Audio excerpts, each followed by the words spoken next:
Hello दोस्तों, आज का ये वीडियो एक बहुत इम्पॉर्टेंट होमवर्क के साथ मैं शुरू करने वाला हूँ।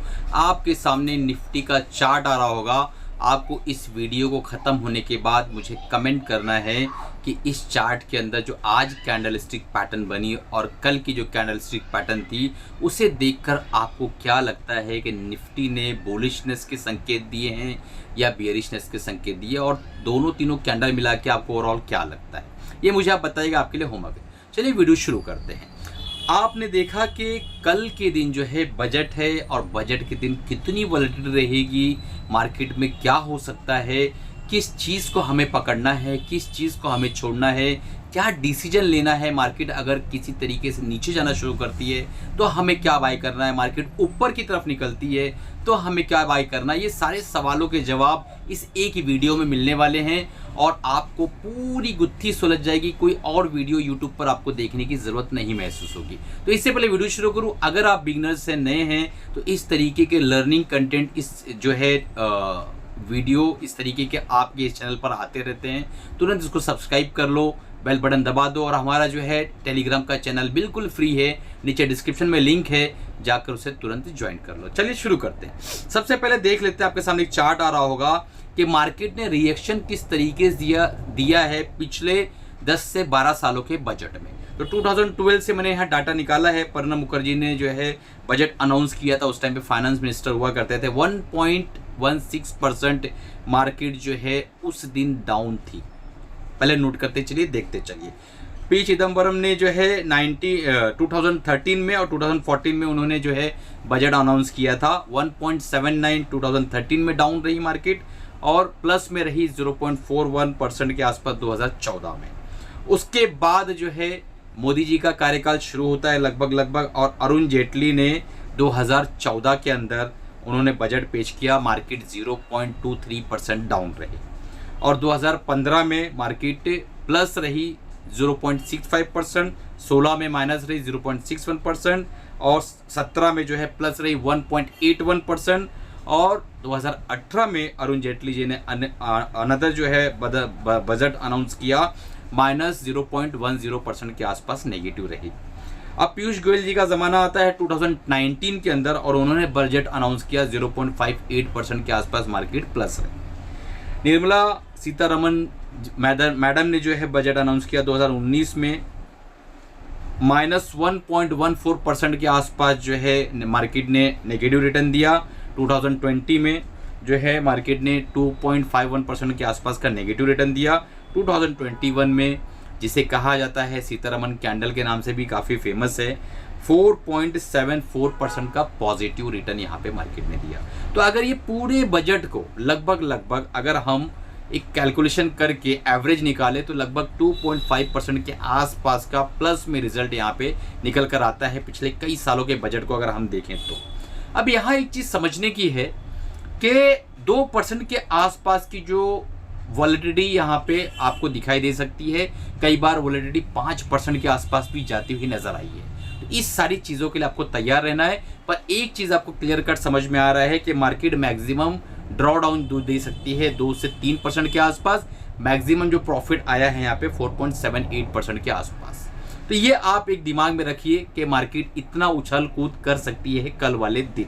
अब चलते हैं और देखने की कोशिश करते हैं कि आज जो मैं आपको बताने वाला हूं, जिसके लिए आप इस वीडियो को क्लिक करे हैं, कि बजट के दिन मैं क्या बाय कर रहा हूं, क्या बाय करने वाला हूं और क्यों बाय करने वाला हूं, सारी चीज़ें लॉजिकल देने वाले हैं। तो सबसे पहले पॉइंट नंबर 1, मैं बजट के दिन जो है दोस्तों कंज्यूमर बीस पे खास और विशेष ध्यान देने वाला हूँ। कंज्यूमर के जो प्रोडक्ट हैं बजट फ्रेंड जो है, बजट कंज्यूमर के फ्रेंडली होना चाहिए इस बार। और अगर सही तरीके से सरकार जो है होश आवास में बजट देती है तो कंज्यूमर का ज़रूर ख्याल रखेगी, और अगर ख्याल रखती है कंज्यूमर का तो कंज्यूमर 20 यानी ETF के द्वारा हम काम करने वाले हैं।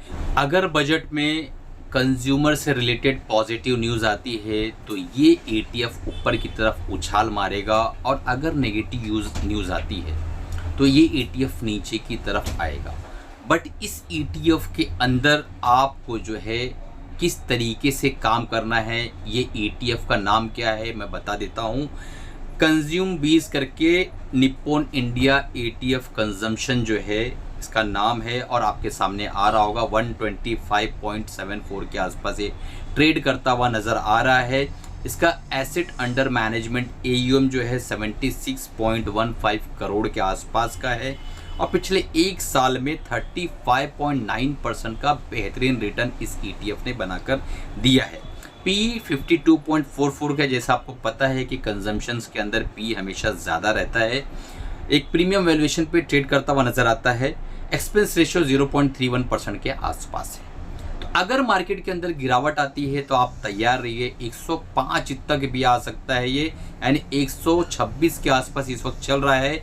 105, 103, 99 यहाँ तक भी आ सकता है। यहाँ तक बाइंग करने की आपकी कैपेसिटी होना चाहिए। कहीं ऐसा ना हो कि आप पूरा के पूरा पैसा एक साथ डाल दें और बर्बाद कर ले अपने आप को, ऐसा नहीं होना चाहिए, बल्कि स्टैगर्ड वे में प्लान करके काम करिए। कल के दिन मार्केट के अंदर पॉजिटिव न्यूज़ आती है कंजम्पशंस को लेके, कंज्यूमर ड्यूरेबल को लेके, कंज्यूमर प्रोडक्ट को लेके, तो आपको जो है थोड़ा सा जो है एग्रेसिव खेलना है।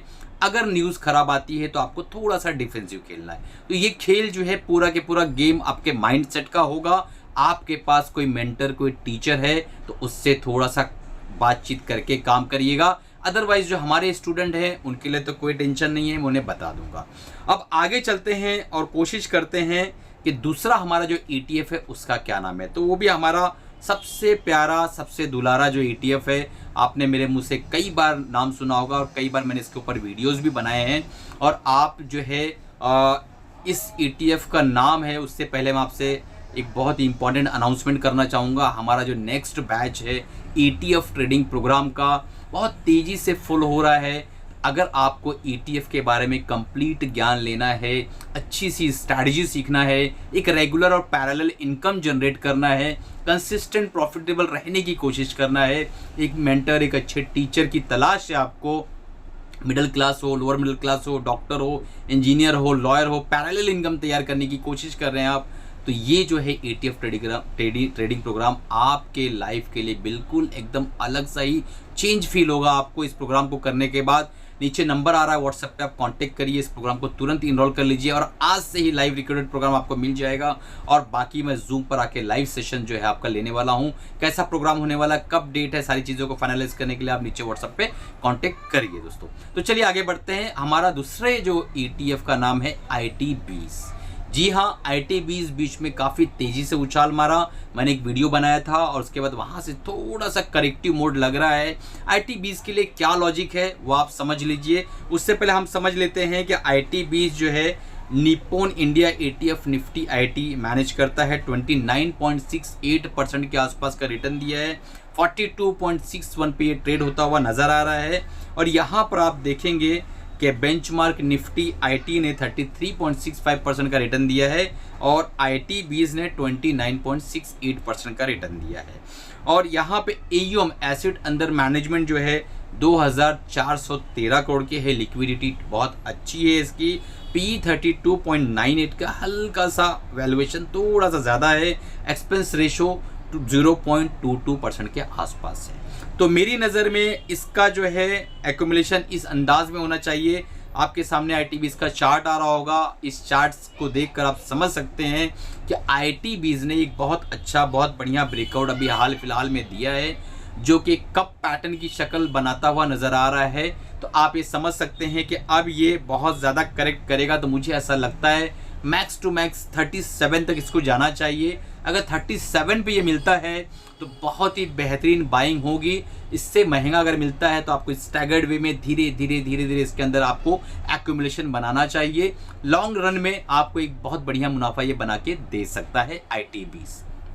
क्यों कह रहा हूँ, आगे रेट कट होना ही होना है। रेट कट किए बिना किसी भी गवर्नमेंट का, किसी भी सरकार का चारा ही नहीं है। चाहे फेड हो, चाहे RBI हो, रेट कट करना ही पड़ेगा। तो अभी नहीं, 6 महीने बाद नहीं, साल भर, 6 महीना 8 महीने में तो रेट कट होगा। जैसे ही रेट कट होगा उससे पहले ही IT20 एक अच्छा बूम दिखाता हुआ आपको नजर आएगा दोस्तों। तो इसको आप एक्यूमुलेट करिए, अपने फाइनेंशियल एडवाइजर से राय मशवरा लेकर काम करिए। मेरे बोलने पे कोई काम नहीं करना है। मैं ये एक्यूमुलेट कर रहा हूँ, मैं ये बाय कर रहा हूँ, ये मैं आपको डिस्क्लेमर देना चाह रहा हूँ, मैं आपको ये बताना चाह रहा हूँ कि मेरे पोर्टफोलियो में ऑलरेडी ये मौजूद है। तो आपको अगर काम करना है अपने फाइनेंशियल एडवाइजर से राय मशवरा लेके फिर बाय या सेल करना है नहीं करना, वो आप डिसीजन लीजिए। अब चलते हैं सबसे आखिरी पॉइंट जो कि बहुत इंपॉर्टेंट है आज की मार्केट के हिसाब से, वो है दोस्तों ITBs। ITBs के बाद ITBs तो हमारा हो चुका है, सिल्वर बीज। तो सिल्वर बीज जो है इसका एओम है 3170 करोड़ के आसपास का, 0.56 एक्सपेंस रेशियो है इसका, और यहाँ पर आप देखेंगे साल भर का रिटर्न 16.72% के आसपास है। 86.91 के पास ये ट्रेड करता हुआ नजर आ रहा है। जब ये 68, 71, 72 का हुआ करता था तब मैंने इसके ऊपर ढेरों सारे वीडियो बनाए थे, और वहाँ से जो इसने चाल पकड़ी थी तो लगभग 90 प्लस चला गया था, और वहाँ से करेक्ट होता हुआ वापस से 86.91 तक आया। तो ये कहाँ तक जा सकता है, इसको कहाँ तक एक्यूमुलेट करना चाहिए? तो इसको एक्यूमुलेट करना चाहिए 77, 76, 78 तक। यहाँ तक अगर ये आता है बेहतरीन बाइंग है, थोड़ा थोड़ा करके धीरे धीरे पोजीशन बनाते रहिए और लॉन्ग रन में एक अच्छा मुनाफा इसमें बनने की संभावना है दोस्तों। तो ये आज का वीडियो कैसा लगा? देखिए, बजट के दिन आप बहुत ज़्यादा एग्रेसिव मत रहिए, बजट को सुकून से देखिए। पूरी मार्केट के अंदर उछल पुछल होने के बाद एवरेज 2.65% का up side down side movement मिला के एवरेज बनता है। तो इतने के लिए आप अपना जान जोखिम में मत डालिए, सुकून से देखिए। जो सेक्टर में पोजीशन बनानी है अभी से दिमाग में रखिए, उस सेक्टर के बारे में क्या न्यूज़ आ रही है, खराब न्यूज़ आ रही है, अच्छी न्यूज़ आ रही है, उसके हिसाब से आपको डिसीजन लेना है, ठीक है। और ये तो आपको मेंटर और आपका टीचर, आपका जो है फाइनेंशियल एडवाइजर ही बताने वाला है कि आपको क्या निर्णय लेना है। अगर आप हमारे स्टूडेंट्स हैं तो व्हाट्सअप करिए, मैं आपसे तो बात ही खत्म है, ठीक है। तो चलिए दोस्तों, कमाते रहिए, खुश रहिए, अपना और अपनी फैमिली का ख्याल रखिए।